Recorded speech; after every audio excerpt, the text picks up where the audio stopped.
All right, this is going to be my proper review of Piccadilly. This is a 1929 British film, recently released by Kino Lorber and Milestone Cinema. Kind of introduced it in a couple clips previously.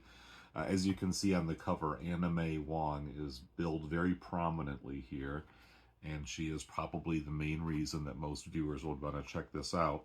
The truth, though, is that she was actually billed third, or maybe second, depending on how you interpret those opening credits. More of a side character in some ways, although she's incredibly pivotal to the whole plot, but she wasn't cast as like the leading star.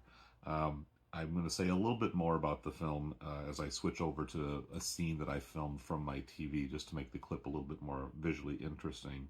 So let's go ahead and pause the tape right now, and I'll come back to you with the movie clip going. All right, let's set up Piccadilly as a story.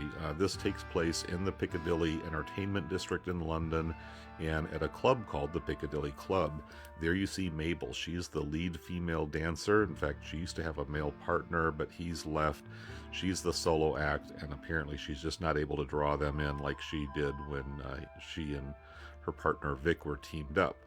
The nightclub owner here, you see, he's got a lot of affection toward her and is flattering her, and yet she's aware that there's a little side competition developing, and that's Shosho. You see referred to in that intertitle there. Shosho is a young Chinese woman that the owner of the club inadvertently discovered one evening as he saw her dancing for the entertainment of her co-workers earlier in the film, and he's landed on this idea that she's going to be his new star attraction. And so that's where this triangle rivalry develops and basically spells out the plot of this film, as the two women have a little bit of rivalry between themselves. And there's also a tension with the Anna May Wong character's boyfriend, Jim, a Chinese man who is takes a very dim view of her sudden emergence as a star, assimilating to a certain extent to the British upper class aristocratic entertainment standards, and kind of perhaps leaving her people behind.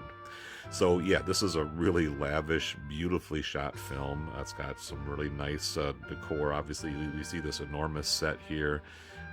And yeah, there are going to be some racial and ethnic stereotypes at play. This is a film, like I say, of 1929, and that kind of cross-ethnic, cross-racial, forbidden fruit romance is definitely a big part of the proceeds. But it's a fascinating look at an era that maybe not a lot of us have been exposed to.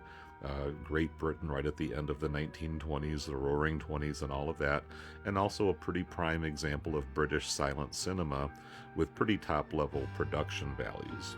This disc has a lot going for it, even though some of the bonus features are a little bit on the minimal side. But really what sold it for me was not just the entertainment and intrigue of this unique film, but a commentary track by Farron Smith Neme, who I've followed as a blogger and now as a contributor and writer for the Criterion Collection. She's done essays, both video and written, and she does the commentary track here, and she is just full of all kinds of interesting information. Obviously, a great student of this era of classic film, silence and the golden age of Hollywood and all of that. That's kind of Farron's niche in the kind of online film community, and she's really brilliant and great at what she does. So yes, I recommend this disc pretty highly if any of this looks appealing to you or draws you in. You do have to have a sort of a taste or an enjoyment, appreciation of silent film. But this to me was a very satisfying purchase, or actually it was a review copy. I should probably be honest about that. But a disc that I will definitely keep and treasure and revisit, just because Anna May Wong is such a powerful personality. She was billed third, like I said earlier, but she really does take over the film, and I encourage you to check it out.